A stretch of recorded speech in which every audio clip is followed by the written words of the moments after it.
Peguem a palavra de Deus e abram no livro de Gênesis, capítulo 28 e versículo 20 ao 22. Livro de Gênesis, capítulo 28, versículo 20 ao 22. Vou ler 3 versículos.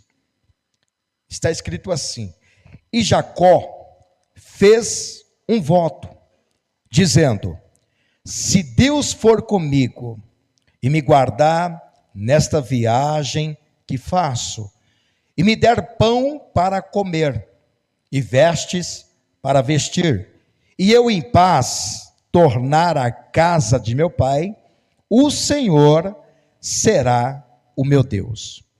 E esta pedra que tenho posto por coluna será a casa de Deus. E de tudo quanto me deres, certamente te darei o dízimo. Olha o que Jacó está propondo a Deus, fazendo 3 promessas ao Senhor e, diante do voto, 4 pedidos que ele faz para Deus. E Jacó fez um voto, dizendo: se Deus for comigo, me guardar nesta viagem que faço, me der pão para comer, vestes para vestir, e eu em paz tornar a casa de meu pai, o Senhor será o meu Deus. E esta pedra que tenho posto por coluna será casa de Deus. E de tudo quanto me deres, certamente te darei o dízimo. Jacó faz 4 pedidos a Deus, e também Jacó faz 3 promessas ao Senhor. Ele pede e também ele dá. Isto segundo o quê? Um voto que ele fez. O voto tem poder de abrir os céus e abençoar a sua vida. Jacó foi muito esperto aqui. Nós vamos aprender com Jacó, que era um homem que não perdia as oportunidades que lhe apareciam. Quantos creem nessa palavra?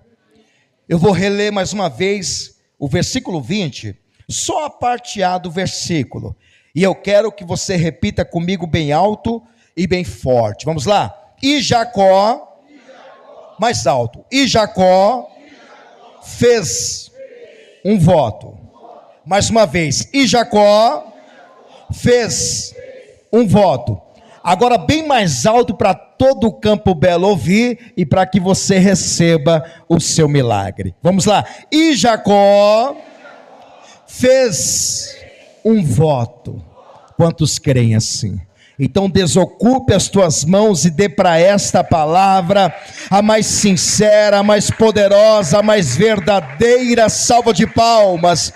E enquanto você aplaude, erga os seus olhos para o alto os céus e glorifique, engrandece, enaltece, bendizer o nome santo do Senhor Jesus. Diga: eu recebo esta palavra. Senhor meu Deus e meu Pai, a sua igreja te glorifica, a sua igreja te aplaude. Abre os céus para receberem esses aplausos, e a cada pessoa que te glorifica nesta manhã, derrama a sua glória, o seu poder, o seu Espírito Santo, e vem agora com teu Espírito, e tome a boca do mensageiro, tome os lábios do pregador, e envie, Senhor, a sua palavra, com poder e autoridade, com poder e revelação, e que a sua palavra vá, e percorra toda a terra, e produza o resultado para qual está sendo mandada,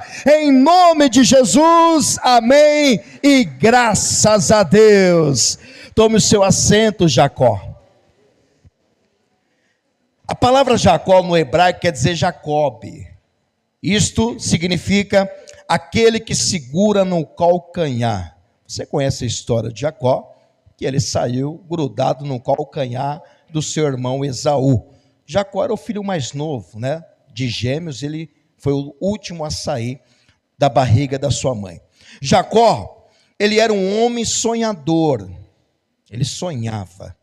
E José, por incrível que pareça, aprendeu com seu pai a sonhar, porque José também era um outro homem sonhador.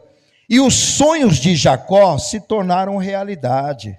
como também os sonhos de José se cumpriu.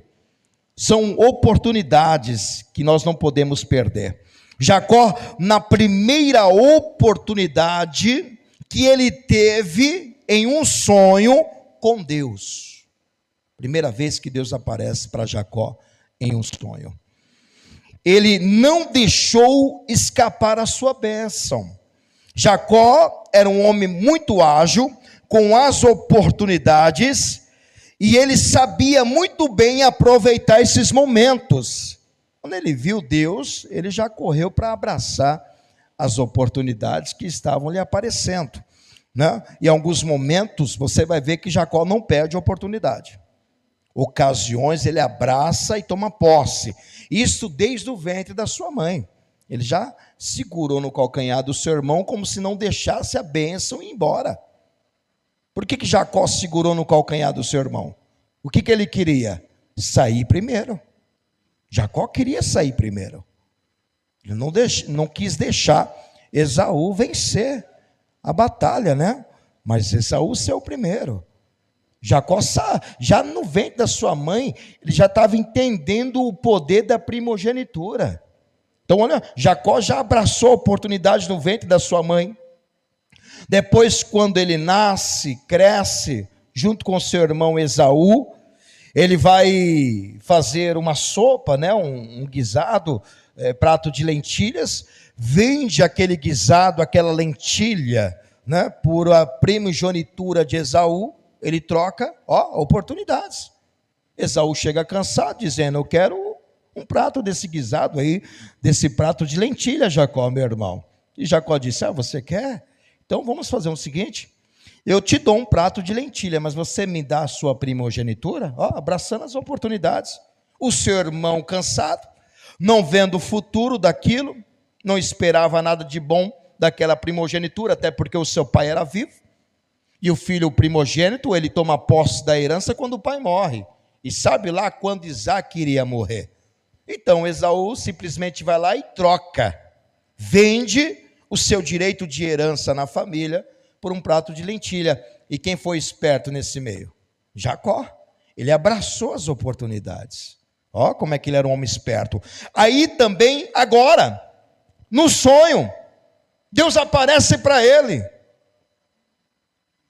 E sabe lá quando Deus vai aparecer de novo para Jacó?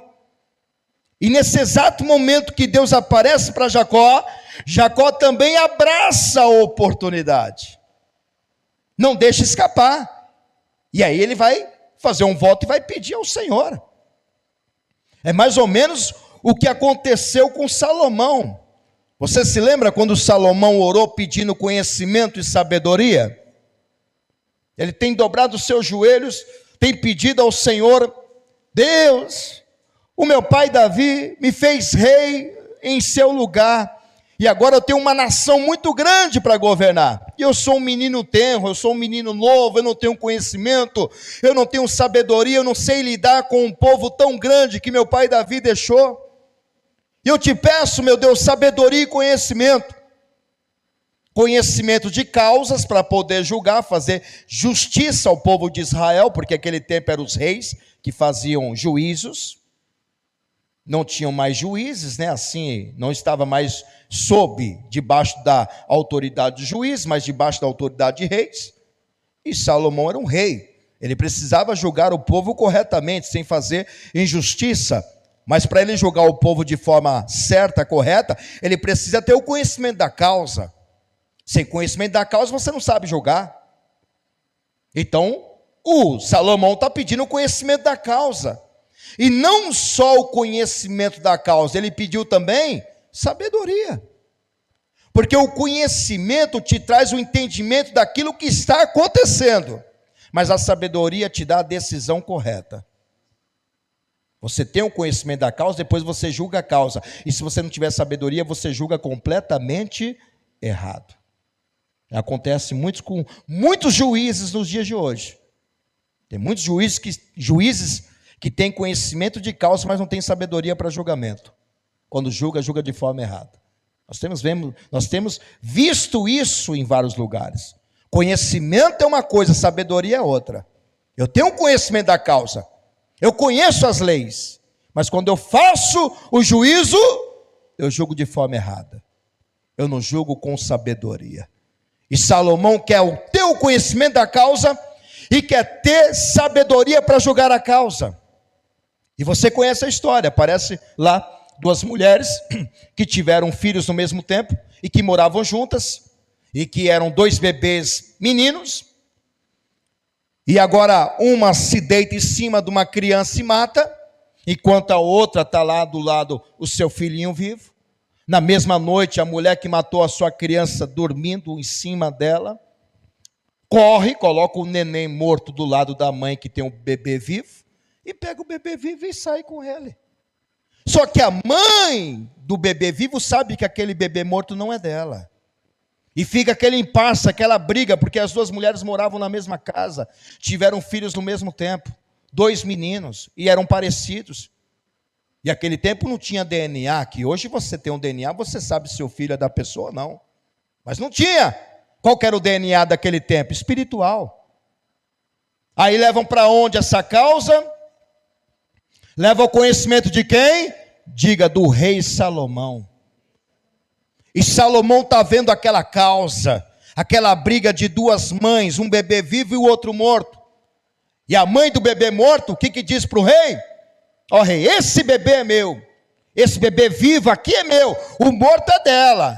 E a mãe do bebê vivo diz, não rei, ela está mentindo, o bebê vivo é meu, ela deitou em cima do seu bebê e matou, agora troca o seu bebê morto pelo meu. E ficou aquele impasse. Aí o rei Salomão, ele precisa julgar a causa, ele está tendo conhecimento, mas agora ele precisa fazer o quê? Justiça, fazer o que é certo. Então a sabedoria te dá o direito de julgar corretamente, te dá a saída do problema. E o que o rei Salomão vai fazer? Há muita briga aqui por causa de uma criança. Ô segurança, ô soldado, me traga uma espada agora. E as duas mães olhando aquilo, o rei disse, põe o menino aí em cima.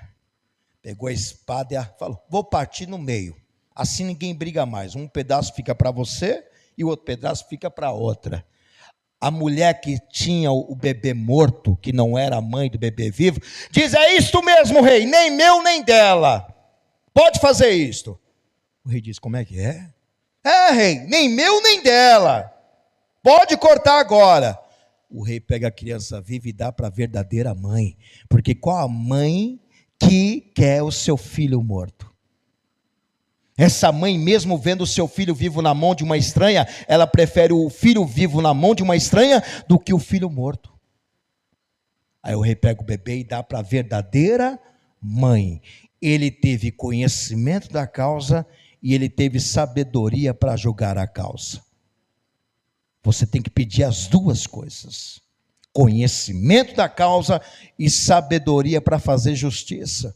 E quando Salomão pede isso, Deus aparece na hora para ele. E diz, ó rei, Salomão, meu servo, eu vim aqui atender o seu pedido. Sabedoria e conhecimento te são dados. E te darei riqueza, fama e honra, a qual nenhum rei antes de ti teve, nem depois de ti terá.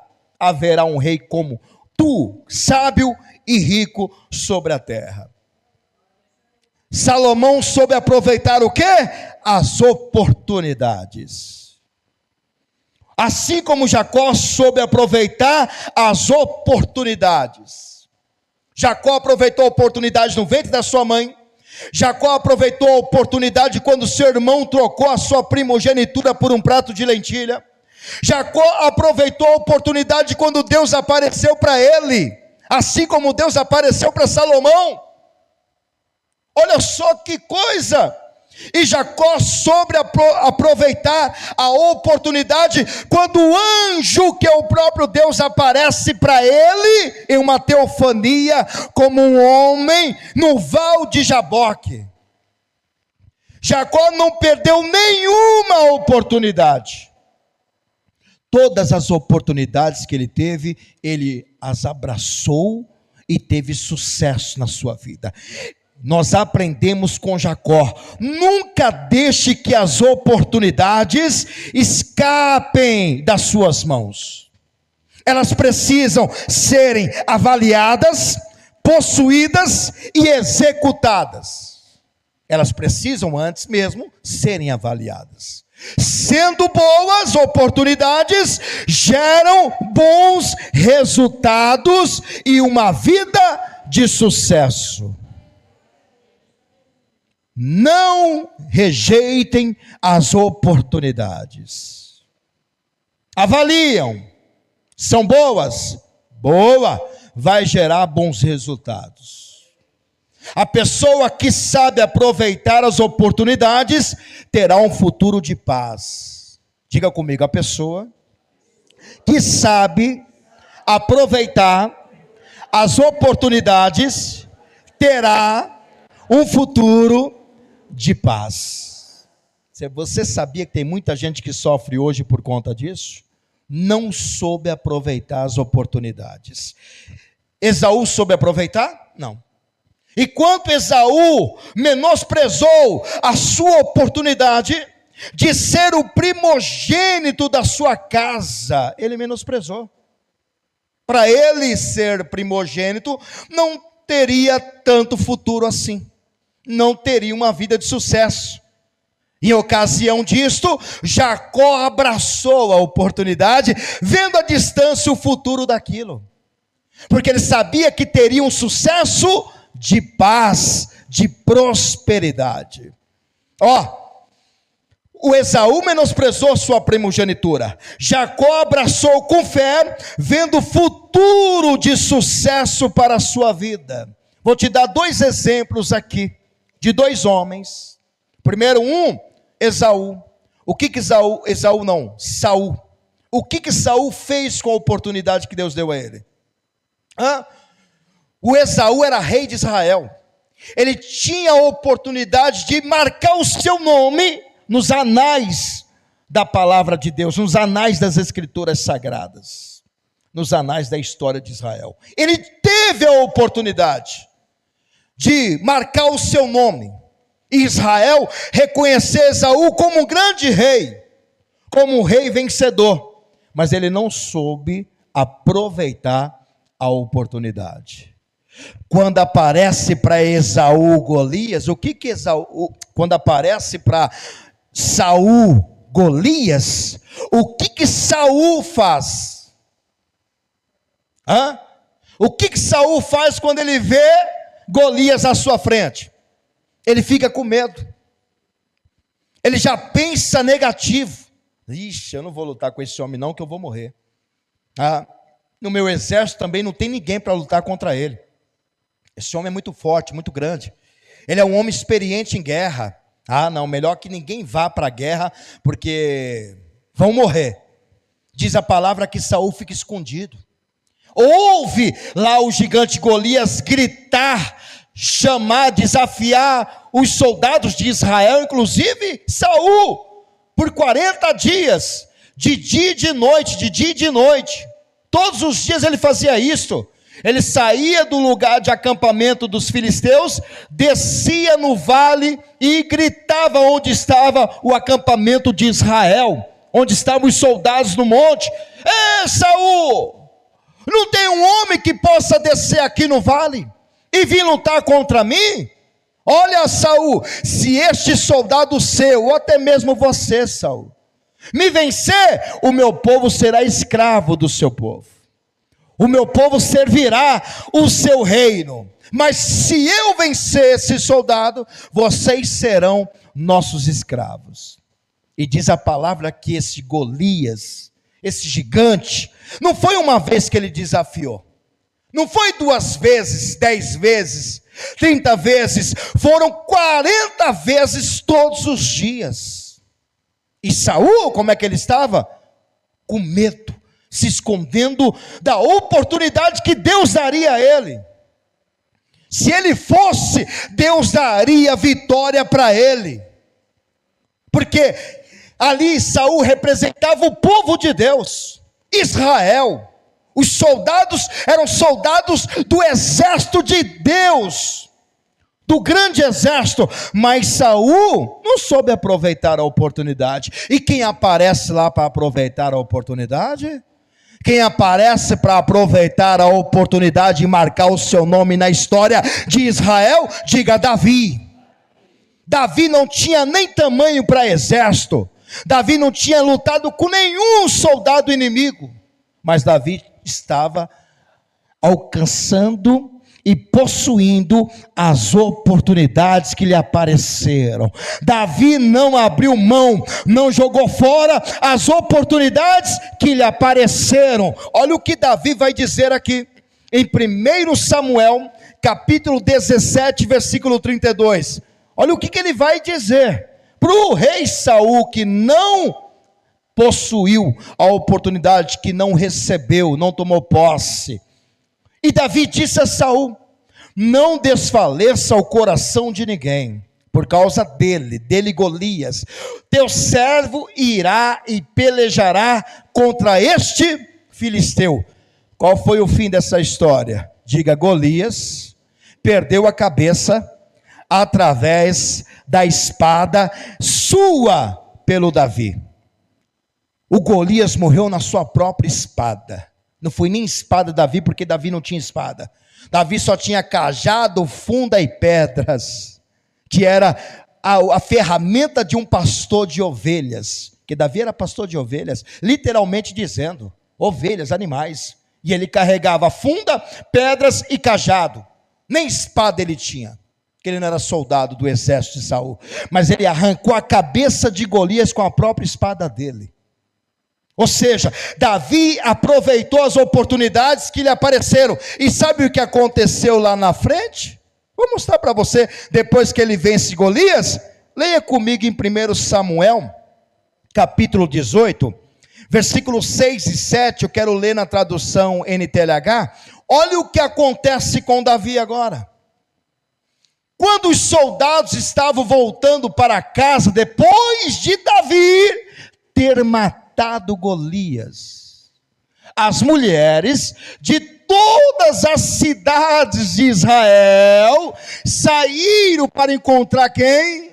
O rei Saul, que não abraçou a oportunidade, que deixou voar, sair, escapar das suas mãos a oportunidade de marcar o seu nome em Israel. Olha lá. E elas cantavam canções alegres, dançavam e tocavam pandeiro e lira. Como que elas cantavam? O que elas diziam? Verso 7. Olha o que elas diziam. E alegravam-se e cantavam assim: Saul matou 1000, Davi matou 10.000. Saul matou 1000, Davi matou 10.000. E esse cântico foi espalhando por todo Israel, a ponto de Saul ficar irado, nervoso contra o próprio Davi, vendo que ele iria perder o seu trono, porque não soube aproveitar as oportunidades. Tome posse, não deixe escapar as oportunidades que Deus coloca no seu caminho. Foi Deus quem colocou essa oportunidade. Já estava decretado lá no céu que Golias iria perder a batalha, mas Saul não soube aproveitá-la. Está vendo aí? Olha o que diz Colossenses capítulo 4, versículo 5. Eu quero ler na tradução NVI, que fala de oportunidades. Olha lá: sejam sábios quanto à sua maneira de viver para com os de fora, aproveitando ao máximo, diga, aproveitando ao máximo cada oportunidade. Até a palavra de Deus te recomenda. Seja sábio, hein? Porque o sábio abraça o quê? As oportunidades. E os tolos rejeitam as oportunidades. O sábio abraça aquilo que está vindo para a sua vida de bom. Os tolos não querem nada, não querem compromisso, não querem essas oportunidades. Jacó sabia aproveitar as oportunidades com o ser humano e também com Deus. Você sabe o que significa oportunidade? O nome Oportunidade é circunstância favorável para que alguma coisa aconteça. Então, oportunidade é algo bom. É algo que vem para que te honre, para que você tenha sucesso. Então, oportunidade é algo favorável, não é desfavorável. É algo favorável para que alguma coisa aconteça. E a palavra oportunidade, ela deriva, a etimologia da palavra vem do latim. Ela não é portuguesa. Ela vem do latim, que significa oportunitas. Oportunitas. Junção de duas palavras. Op quer dizer para. E portus quer dizer passagem. Então, oportunitas. Ob, para. E portus, passagem. E qual o significado? Era originalmente o vento, ou seja, era na embarcação.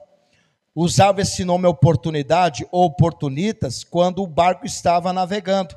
Então, quando vinha o vento, o barco aproveitava esta oportunidade do vento para chegar mais rápido no porto. Então, usava essa palavra oportunidade no tempo latim nessa ocasião, mas só que essa palavra foi muito sendo falada que hoje se usa para algumas vantagens, para aquilo que é favorável, algo que aconteça. Olha, a oportunidade de abrir um negócio, hein? Só que essa palavra usava na embarcação. Então era originalmente o vento que impulsionava os barcos, a vela, para o porto, para chegar ao porto mais rápido. Simbolizava uma circunstância favorável. Opa, está vindo o vento, então vamos aproveitar o vento, solta a vela. O barco chegava mais rápido no porto. Você está vendo? Oportunidades. Jacó só teve sucesso porque ele abraçou as oportunidades. Pode ser que a sua vida ainda não mudou, porque você não soube lidar com esses momentos. Você já deve ter perdido muitas oportunidades. Deixou passar. Deixou escapar. E como diz um ditado popular, que a sorte não bate duas vezes na mesma porta. A sorte não bate duas vezes na mesma porta. O que isto significa, pastor? Que as oportunidades são únicas. Diga, são únicas. Podem surgir e se perder rapidamente. Portanto, esteja preparado para isso. As oportunidades são únicas. Elas não vêm a todo momento. Elas não acontecem sempre. Então, quando ela vem, você tem que abraçar, não pode deixar passar. Porque senão ela se perde rapidamente. E não volta mais. Portanto, estejam preparados para isso. Vem cá, se Deus te aparecesse como apareceu para Jacó, hein? O que você faria? Se Deus te aparecesse como apareceu para Salomão, hein? O que você faria? Deixaria escapar essa oportunidade? Jacó soube aproveitar. Salomão soube aproveitar. Davi soube aproveitar. E você, vai aproveitar ou não? Vai aproveitar ou não? Exemplo de Jacó, quando Deus apareceu a ele no sonho, porque Deus apareceu para Jacó no sonho. O que Jacó fez para chamar a atenção do Senhor? Até porque Jacó não sabia quando Deus iria aparecer de novo. O que Jacó fez quando Deus apareceu no sonho para ele? O que Jacó fez? Diga, Jacó fez um voto. O que Jacó fez quando Deus apareceu para ele? Jacó fez um voto. Quando Deus aparece para ele, de imediato Jacó faz o voto. Mas o que é voto? O que é voto? Se quiser anotar, anote o que é voto. Voto é uma promessa. E Jacó fez 3 promessas ao Senhor. Ele pede 4 coisas e ele faz 3 promessas. Ele faz 4 pedidos e ao mesmo tempo ele também faz 3 promessas. Voto é uma promessa. Voto é obrigação. Voto é uma maneira de antecipar algo que viria a ter com o tempo. Isso é voto. Voto é um juramento que um casal faz diante do padre, diante do pastor, diante do altar. É um voto. Voto é o último recurso que uma pessoa tem para alcançar o milagre. É como se já se esgotassem todos os recursos e você só tem um na mão agora, que é o voto. É tudo ou nada. Como assim, pastor? Por exemplo, você já orou, já pediu, já fez campanhas, já jejuou, já fez sacrifícios ao Senhor e nada aconteceu. Então lhe falta um voto. Quer um exemplo disso? Ana. Se Ana fosse membro da Paz e Vida, eu fui buscar uma lógica daquilo que aconteceu com Ana. Quem conhece Ana? A Ana, ela era uma mulher estéril. A sua competidora Penina era a mulher do seu marido Eucana. Essa Penina tinha 10 filhos. E Ana quantos filhos tinha? Nenhum. Nossa, nenhum. E quanto a sua competidora tinham 10 filhos, tinha 10 filhos. Ana não tinha um sequer. Agora vem cá. Diz a palavra do Senhor que sempre Ana, Eucana, Penina e os 10 filhos iam no templo, lá em Siló. Era uma subida. Estavam lá de ano em ano no templo. Então, isso me traz um entendimento de que os filhos de Penina com Eucana não eram bebês. Porque como que você vai levar 10 bebês para o templo? Não tem cabimento. Eu tenho 2 crianças, é uma luta para trazer para a igreja. Imagine 10. Você tem um filho, às vezes é uma luta para trazer um filho para a igreja, ou não é? Imagine 10. Então é muito provável que essas crianças não eram bebês, eram crianças que já andavam. Né? Esses meninos não eram criancinha que tinha que ser carregado no colo. Alguns já tinham 3, 4 anos e foi subindo a escadinha. Então já tinha criança que corria na igreja, já aprontava na igreja. É ou não é? Já dava trabalho para subir com o pai lá no templo. Mas o pai, Eucana, é um exemplo, viu?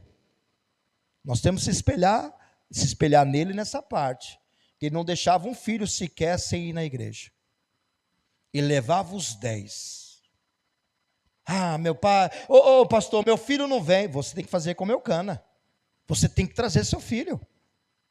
Se você não traz hoje o seu filho para a igreja, amanhã vai te dar dor de cabeça, viu? Amanhã o mundo vai levar ele para o lugar que você não gostaria que ele fosse. Então, se você não traz seu filho hoje para a casa do pai, amanhã vai te dar uma dor de cabeça que você não vai nem conseguir dormir mais. E eu tenho muitos filhos que não vão à igreja, está aí, na vida da loucura, nas drogas, na prostituição, tirando o sono do pai e o sono da mãe. Tem muitos filhos assim, por quê? Porque o pai deixou em casa, o pai não levava para a igreja, o filho dizia não e o pai aceitava. Tem que trazer o filho para a igreja. Eucana levava os 10 filhos para a casa do pai. Os 10 filhos estavam na igreja. Viu? Então Eucana é um exemplo de pai que levava os seus filhos para a casa do pai. Pai celestial, Pai Deus. Esse é um exemplo que nós temos que tirar de Eucana. Que ele não deixava um filho sequer longe do altar do Senhor. Todos estavam lá. Pastor, mas apronta, meu filho. Não importa. Me dá uma dor de cabeça na igreja. Não importa. Melhor ele estando aqui, que ele vai ouvindo a palavra, do que ele estar aprontando lá fora, te dando dor de cabeça. Às vezes o filho pode aprontar, dar dor de cabeça, dar um problema na escolinha, algum problema aqui na nave da igreja, mas ele está aqui. Ele está ouvindo a palavra, ele está participando da comunhão dos irmãos, e o problema que ele vai dar lá fora? E a luta que ele vai dar lá fora para você? Aquela luta eu te garanto que vai matar você, viu? Essa aqui na casa de Deus não. Vai te alegrar. Então faça como Eucana. vem à casa do pai, traga os seus filhos. Não deixe nenhum fora, para que nenhum se desvie. Eucana é um exemplo disso, viu? Dessa parte. Então, por esse entendimento, não tem como dizer que eram todos bebês, os filhos de Eucana com Penina. Já tinham crianças grandes. Então, por uma razão, uma linha teológica, entendemos que Ana orou por 25 anos. 25 anos pedindo um filho. Orou, né? Foi lá no templo, fez o sacrifício e nada resolvia. Nada acontecia. Se Ana fosse aqui membro da nossa igreja, membro da Paz e Vida, que tem campanhas anuais, 4 campanhas no ano, mais ou menos isto, cada campanha dura 3 meses, você soma aí, dá 4 campanhas por ano. Se Ana orou 25 anos, então quer dizer que Ana fez 150 campanhas, e nada resolveu. Aquilo que ela tanto esperava receber, não havia acontecido. Ela orou 9.125 dias. 9.125 dias por uma bênção que não vinha. Não acontecia. Ou seja, ela tinha o último recurso. Diga, ela tinha o último recurso para o milagre. Qual era o último recurso? Diga, o voto. Diga, o voto. Ela jogou o último recurso. Vem cá, funcionou ou não? Funcionou ou não? Funcionou. No último recurso que ela tinha, deu certo. Deu certo. Diz a palavra que naquele dia que ela foi no templo e ela fez um voto com Deus, naquela mesma noite ela engravidou. Naquela mesma noite. Pastor, mas ela teve relação. Então quer dizer que 9.125 dias ela não teve relação nenhuma com seu marido? Claro que teve. Só que ela não engravidava. Mas faltou fé. Você acha que faltou fé? Se tivesse faltado fé para Ana, não teria ido mais no templo. Porque quem tem fé vai na igreja. Quem tem fé não vai mais. Quem tem fé abre mão de tudo. Não faltou fé. Mas faltou perseverança. Também não faltou perseverança. Porque ela estava clamando. O que havia faltado para ela foi o voto que mudou a sua vida. Quando ela faz o voto, capítulo 1 de 1 Samuel, versículo 11, quando ela faz o voto, ela engravida nesse dia. Olha só. E voltou um voto, diga aí, voltou um voto, dizendo: Senhor dos exércitos, se benignamente atentares para a aflição da tua serva, e de mim te lembrares, e da tua serva te não esqueceres, mas a tuas servas deres um filho, varão, homem, ela quer um homem, ao Senhor, o darei por todos os dias da sua vida, e sobre a sua cabeça não passará navalha, porque o menino era separado de Deus. Ele não iria cortar o cabelo. Esse tempo é nazireu, separado, que não corta cabelo, não toca em defunto, não come, não bebe vinho. Nazireu é esse, é um menino separado de Deus. Não pode viver nessa vida. Então, quando Ana faz esse voto, aí diz a palavra que ela vai engravidar justamente nesse dia.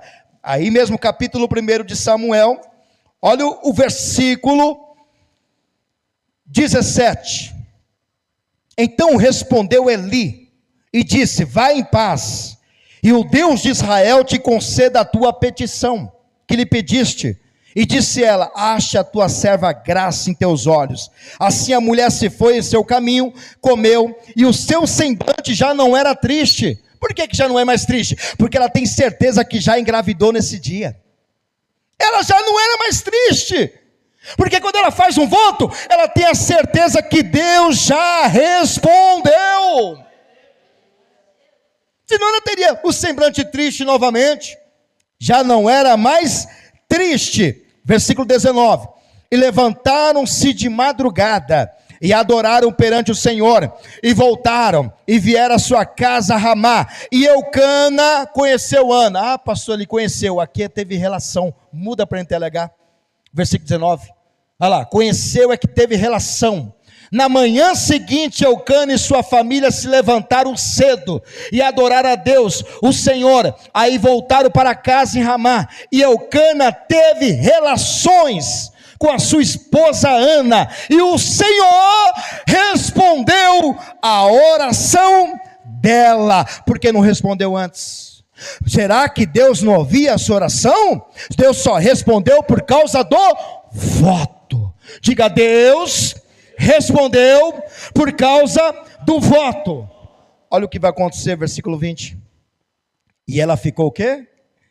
Ela ficou o quê? Grávida naquele mesmo dia do voto.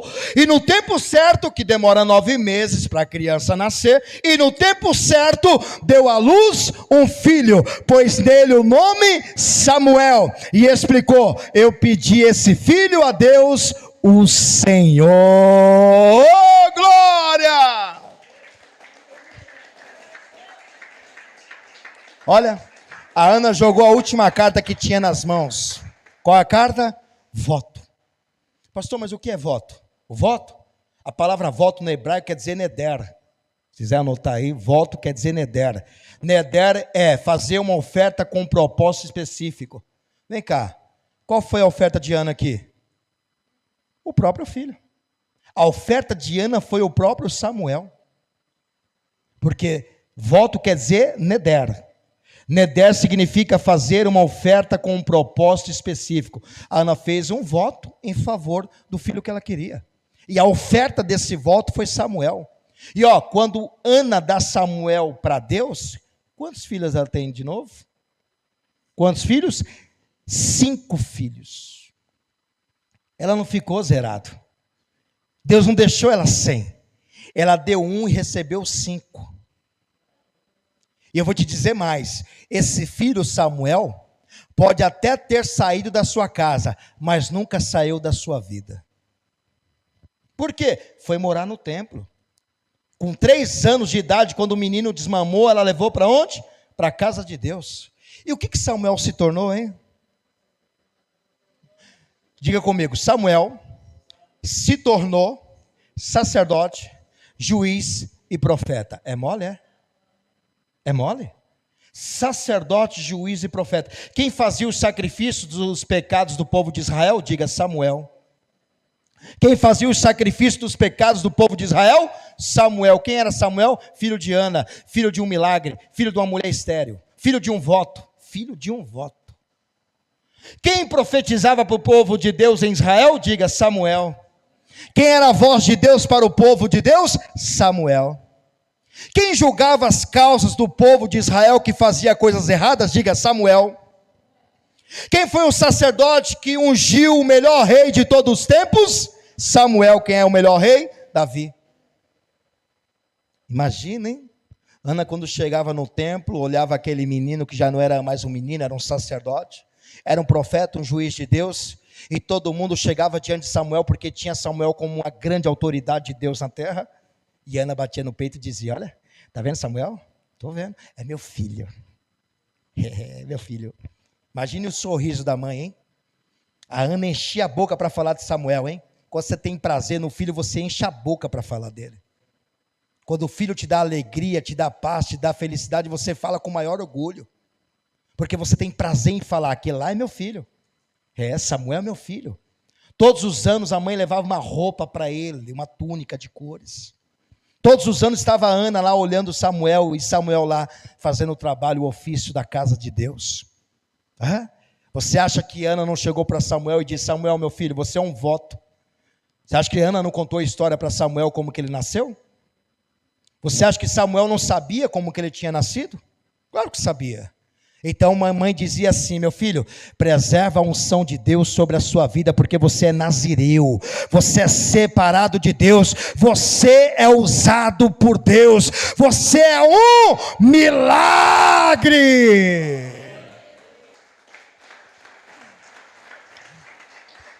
A mãe te deu a luz por um milagre. Você é um voto de Deus, meu filho. Foi Deus quem me te deu, foi Deus quem me deu. Foi Deus quem te deu para mim. Olha só que Ana dizia, hein? Através de um voto. Por que que deu certo? Porque voto não se quebra, pessoal. Tem tantas pessoas que fizeram tantos votos a Deus, tantas promessas, e hoje estão pagando o preço. Não conseguem honrar as suas promessas, não conseguem honrar os seus votos, e hoje pagam preço, viu? Porque voto, olha o que diz aqui, Números capítulo 30, versículo 2, vou ler na RC. Olha o que é voto, pessoal. Quando um homem ou uma mulher fizer um voto ao Senhor, ou fizer juramento, ligando a sua alma com obrigação. O voto é um dever, não pode deixar de cumprir. Obrigação, não violará a sua palavra, segundo tudo que saiu da sua boca fará. Então, o voto é um dever, não, eu fiz um voto, não vou, Deus perdoa. Deus não perdoa, não. Tem que pagar o voto. Tem pessoas que sofrem hoje porque fizeram juramentos ao Senhor, juramentos são promessas, e não cumpriram. Deus, se tu abrir a porta de emprego, eu vou ser dizimista fiel, vou dar o primeiro salário para o Senhor. Deus, se tu vender essa casa aqui, eu permitir que venha um comprador, eu vou dar o meu dízimo dessa casa. Deus, se eu conseguir vender esse carro, eu vou ser dizimista. Senhor, se tu fizer isso, eu vou fazer aquilo para a sua casa. Tantas promessas vazias, e a pessoa acha que Deus perdoou, que Deus não leva em conta. Você quer ver? Coloca aí, em Deuteronômio capítulo 23, versículo 21. Será que Deus não leva em conta o voto? Olha lá, quando voltares algum voto ao Senhor, teu Deus, não tardarás em pagá-lo, não demore para pagá-lo, porque o Senhor teu Deus certamente o requererá de ti, e em ti haverá pecado. Deus vai requerer, Deus não vai esquecer não, Deus não vai deixar passar batido não, Deus vai requerer o voto, Ele vai querer que você cumpra.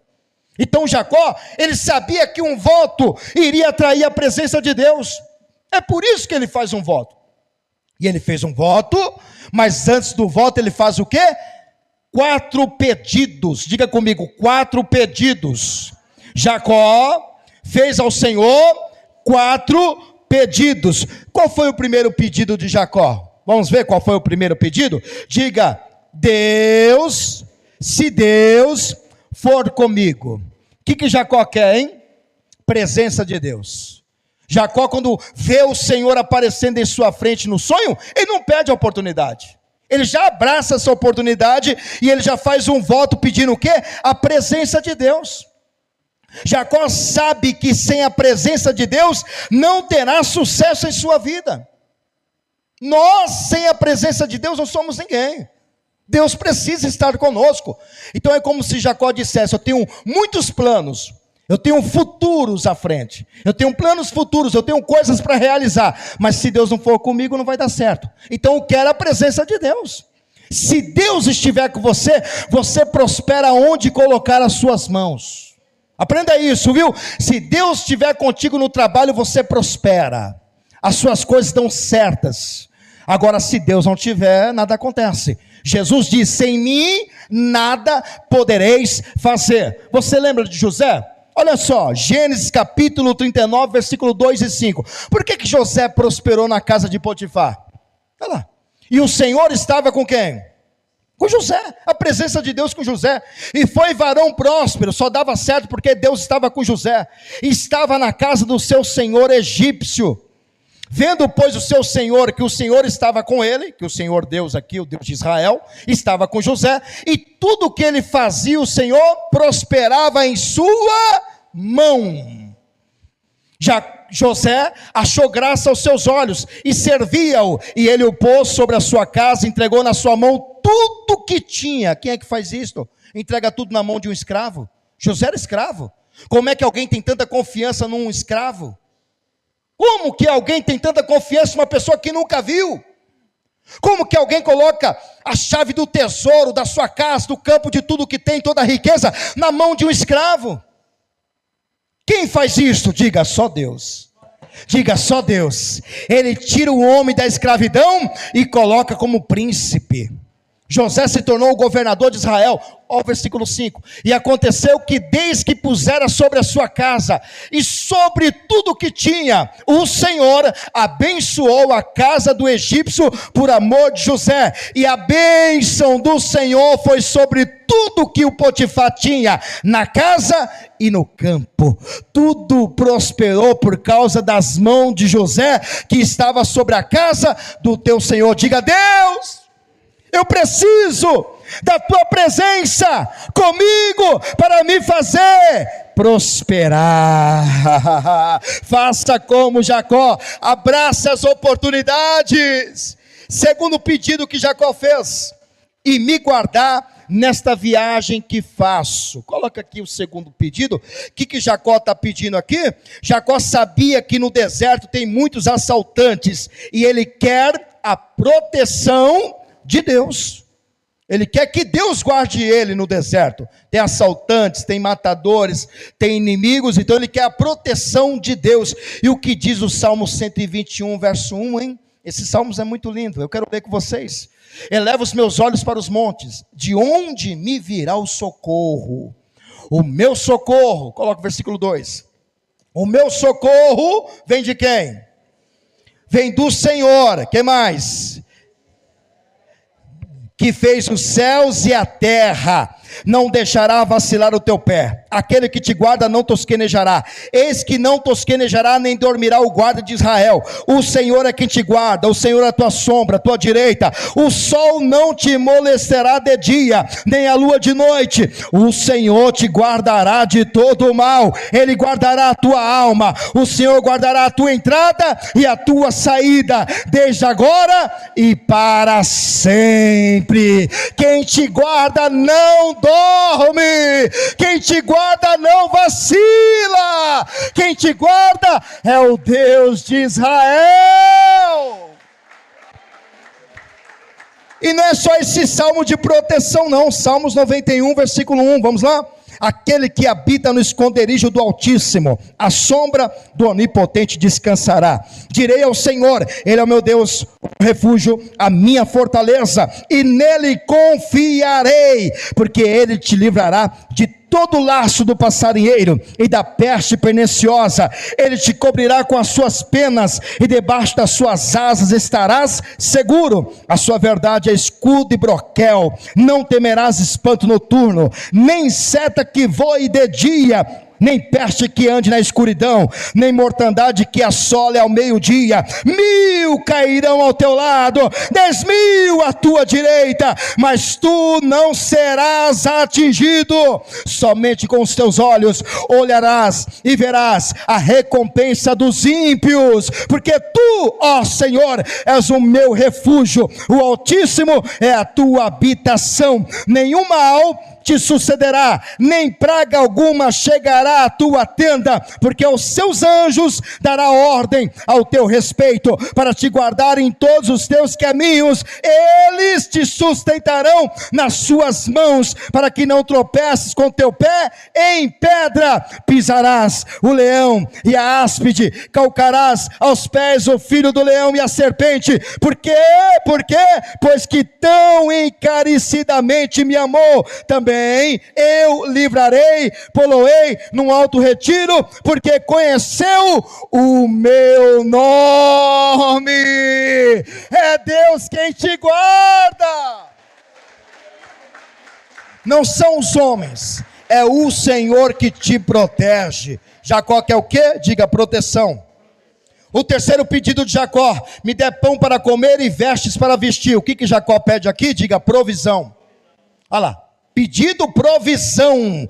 Jacó quer a provisão de Deus no deserto, seu cuidado como Yahvé Jiré, aquele que sustenta. Salmo 37, versículo 25. O que diz o Salmo 37, versículo 25? Vamos ler? Olha só o que diz a palavra do Senhor.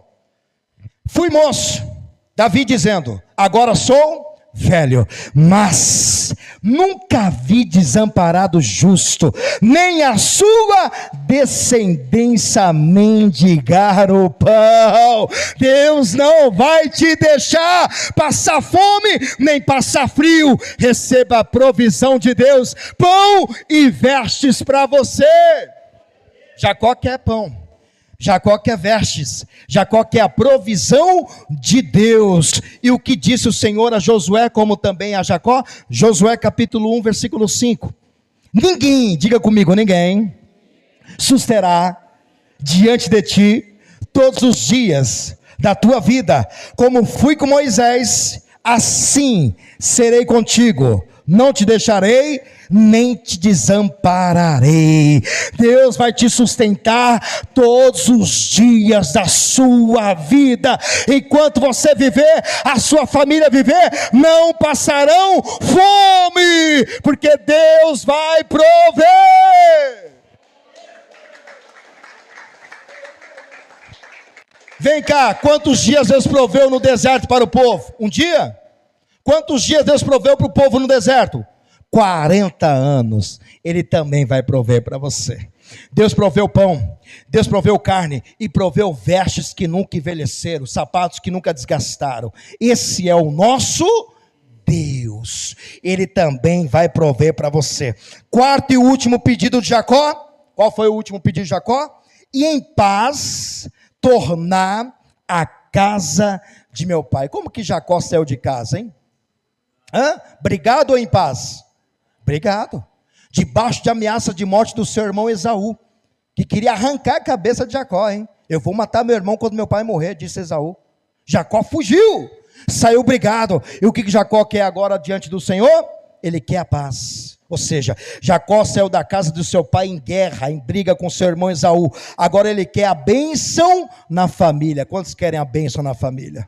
Quantos querem a paz dentro do seu lar? Pastor, a minha casa é um pé de guerra. Pastor, é uma briga aqui, outra briga ali. É meu irmão com a minha irmã, é meu pai com a minha mãe, é minha mãe com meu pai. É uma briga dentro de casa. Pastor, eu quero a paz, eu quero a bênção de Deus na minha casa. Quantos querem a bênção de Deus na sua casa?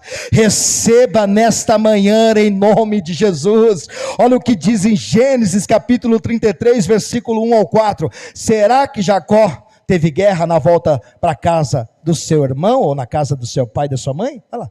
E levantou Jacó os seus olhos, e olhou, e eis que vinha quem?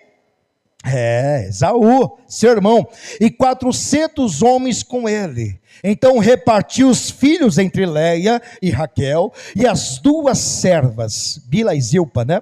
E pôs as servas aos seus filhos na frente, e a Leia os seus filhos atrás. Porém a Raquel e José lá no final, os derradeiros últimos. Verso 3, e ele mesmo passou adiante deles. Ele quem? Jacó. Inclinou-se à terra 7 vezes, até que chegou ao seu irmão Esaú. Jacó deixou toda a família para trás e foi lá diante do seu irmão, porque Jacó estava meio, com medo, achando que seu irmão ia brigar, porque estava vindo Esaú mais 400 soldados. Jacó pensou que a guerra ia começar ali. Mas será que aconteceu guerra? Olha o versículo 4. Então, diga comigo, então, Esaú correu-lhe ao encontro, e abraçou-o, e lançou sobre o seu rosto, sobre o seu pescoço, e o beijou, e choraram. O que mostra aqui? Perdão. A paz reinou na casa de Jacó. Tudo que Jacó pediu a Deus se cumpriu. Tudo que você pedir a Deus vai se cumprir na sua vida. Creia. Diga comigo assim: Deus fez a sua parte. Agora, Jacó precisa fazer a sua também. Deus não fez a dele? Não realizou os pedidos? Agora Jacó tem que fazer a dele. Quais foram as promessas de Jacó, hein? Ele fez um voto. Quais foram as promessas? Diga 3. Anote aí as promessas que são os votos que Jacó fez ao Senhor. O primeiro voto que Jacó fez foi o que mesmo? E o Senhor será o meu Deus. Até então Deus não era o Deus de Jacó. Jacó não tinha entendimento do Deus de Israel. Agora, ou o Deus dele, que vai se tornar Israel, Deus de Abraão, de Isaac, Jacó não conhecia o Deus de Abraão, de Isaac. Lá na frente vai se tornar Deus de Abraão, de Isaac e de Jacó. Foi o Deus dele. A promessa se cumpriu. E isso aconteceu em Êxodo capítulo 3, versículo 6. Quando Deus aparece para Moisés, como que Deus fala? Antigamente Deus aparecia e dizia: eu sou o Deus de Abraão, de Isaac. Parava por aí. Sou o Deus de Abraão, de Isaac. Agora, quando Deus aparece para Moisés, olha o que ele vai dizer. E disse mais: eu sou o Deus de teu pai, o Deus de Abraão, o Deus de Isaac e o Deus de Jacó. Agora diga também: e o meu Deus.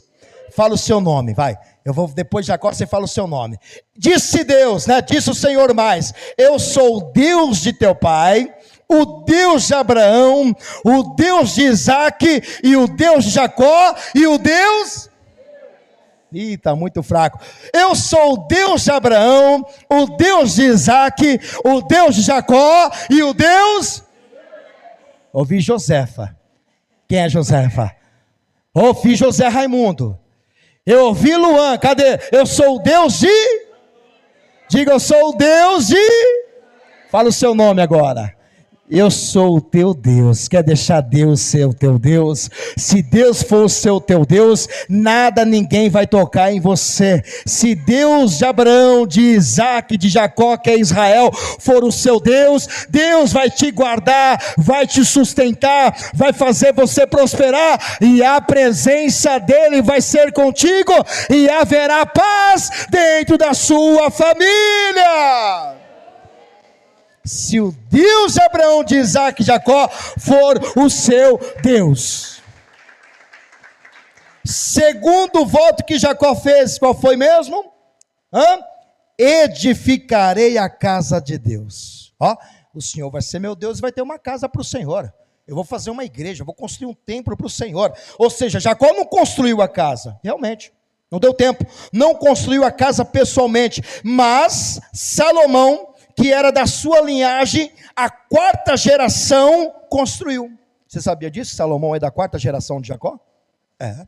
Salomão é, como diz, tataravô Jacó de Salomão. É a quarta geração de Jacó, vem Salomão. Então Jacó é o quê? Tataravô. Jacó não construiu o templo, mas a sua família construiu. Salomão construiu como Jacó prometeu. Eu posso não construir, mas a minha família vai construir, porque o que eu disse vai se cumprir. Segundo Crônicas capítulo 7, versículo 11, olha o que diz a palavra. O que vai dizer? Assim Salomão, que é como é que é? Tataraneto, que fala? Tataraneto, acho que é isso, tataraneto de Jacó, a quarta geração, olha lá, Salomão acabou a casa do Senhor e a casa do rei, e tudo quanto Salomão intentou fazer na casa do Senhor e na sua casa, prosperamente o efetuou. Salomão construiu a casa, do jeito que Jacó falou. E qual foi o terceiro voto de Jacó? Qual foi o terceiro voto de Jacó? Qual foi a terceira promessa de Jacó? Qual foi a terceira promessa de Jacó?